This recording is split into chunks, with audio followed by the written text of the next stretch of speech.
আসসালামু আলাইকুম প্রিয় দর্শক, মসজিদে ঢুকলে আপনার ফোনটি অটো সাইলেন্ট হয়ে যাবে। এটা আপনার কাছে কেমন লাগবে? বর্তমানে কিন্তু আমরা যখন মসজিদে প্রবেশ করি অনেক সময় দেখা যায় আমাদের ফোনে কল আসে, আমাদের নামাজের ক্ষতি হয়। আপনি চাইলে এই কাজগুলো করে রাখতে পারেন। অটোমেটিক আপনি যখন মসজিদে প্রবেশ করবেন অটোমেটিক আপনার ফোনটি সাইলেন্ট হয়ে যাবে। আর যখন আপনি নামাজ শেষে মসজিদ থেকে বের হয়ে যাবেন অটোমেটিক আপনার ফোনটি সাইলেন্ট বন্ধ হয়ে যাবে। তো চলুন আপনাদেরকে দেখিয়ে দিচ্ছি খুব গুরুত্বপূর্ণ একটি আপডেট।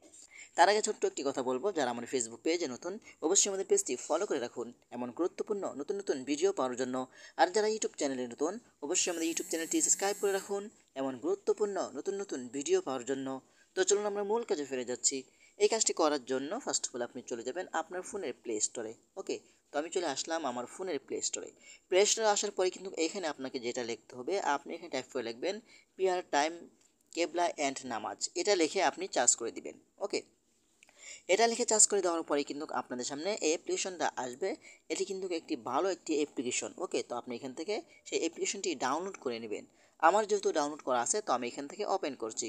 ওপেন করার পরে কিন্তু আপনাদের সামনে যা যা পারমিশন অ্যালাউ চাইবে সব কিছু আপনি পারমিশন অ্যালাউগুলো দিয়ে দিবেন। ওকে, তো আমরা এখান থেকে লোকেশনটা পেতে চাই। ওকে, তারপর এখান থেকে ঠিক আছে অপশনটিতে ক্লিক করব।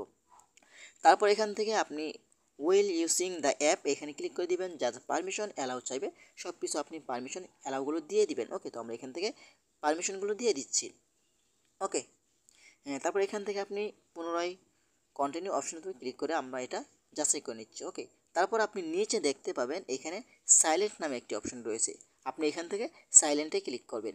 সাইলেন্টে ক্লিক করার পরে কিন্তু আপনি দেখতে পাবেন এখানে আপনার নামাজের টাইমগুলো রয়েছে। ওকে, ফজর, জোহর, আপনি যেই টাইমে এই কাজগুলো করতে চান। সাপোজ আমি আপনাদেরকে বোঝানোর জন্য বলছি, আমি জোহরের সময় মসজিদে প্রবেশ করব, অটোমেটিক আমার জোহরের সময় আমার ফোনটি সাইলেন্ট হয়ে যাবে। ওকে, তারপর আপনি এখান থেকে এটার উপরে ক্লিক করবেন। এখানে ক্লিক করছি। এখানে ক্লিক করার পরে কিন্তু এখান থেকে আপনি পারমিশনটা দিয়ে দিবেন। পারমিশনটা দিয়ে দিলাম, অ্যালাউ করে দিচ্ছি। ওকে, এখন ব্যাকে চলে আসলাম।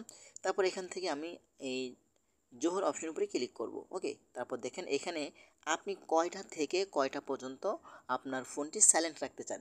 এখানে দেখেন জোহরের নামাজ যদি একটা হয় তাহলে আপনি এখান থেকে একটা থেকে এখানে ক্লিক করবেন। তারপর এখান থেকে এই দেখেন সেভ করে দিল। হ্যাঁ, 12:32 থেকে 12:47 পর্যন্ত আমার ফোনটি অটো সাইলেন্ট থাকবে। হ্যাঁ, আপনারা দেখতে পাচ্ছেন এখানে আপনি চাইলে এখান থেকে টাইমগুলো বাড়িয়ে নেবেন। 12:32 থেকে এই 12:47 পর্যন্ত অটোমেটিক আমার ফোনটি সাইলেন্ট থাকবে।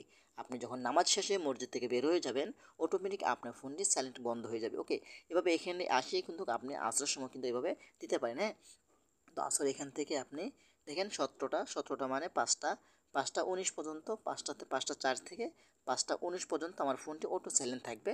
আর যখন আমি নামাজ শেষে মসজিদ থেকে বের হয়ে যাব অটোমেটিক আমার ফোনটি সাইলেন্ট ছেড়ে যাবে। ওকে, তারপর দেখতে পাচ্ছেন আপনি চাইলে আপনি এক জায়গায় গেলেন ক্যাবলা, আপনি এক জায়গায় গেলেন পশ্চিম দক্ষিণ উত্তর কোনোটাই বুঝতে পারছেন না। আপনি চাইলে এটার সাহায্যে কিন্তু আপনি পশ্চিম উত্তর দক্ষিণটা ক্যাবলাটা সিলেক্ট করতে পারবেন। ওকে, তো আমরা এখান থেকে সিলেক্ট করে দিচ্ছি। দেখেন, হ্যাঁ, তো আমরা আবার এখানে ক্লিক করছি। দেখেন, এই দেখেন আপনি ফোনটা যেদিকে ঘোরাবেন সেদিকে কিন্তু আপনার ক্যাবলাগুলো সঠিক থাকবে। হ্যাঁ, দেখতে পাচ্ছেন আমার ক্যাবলাটা কোন দিকে, এদিকে দেখাচ্ছে। হ্যাঁ, আমার থেকে ক্যাবলাটা হলো এদিকে। আপনার ফোনটা যেদিকে থাকবে সেদিকে আপনার ক্যাবলা। এবার ক্যাবলাটার নামাজ সিলেক্ট করে কিন্তু আপনি নামাজ আদায় করতে পারবেন। ওকে, তো আশা করি আজকের ভিডিওটা এই পর্যন্তই। যদি ভিডিওটা ভালো লাগে অবশ্যই লাইক কমেন্ট করে আপনাদের মতামত জানাতে পারেন এবং আমাদের ফেসবুক পেজ অথবা ইউটিউব চ্যানেলটি সাবস্ক্রাইব করে আমাদের সাথে থাকুন এমন গুরুত্বপূর্ণ নতুন নতুন ভিডিও পাওয়ার জন্য। ধন্যবাদ সবাইকে। আসসালামু আলাইকুম।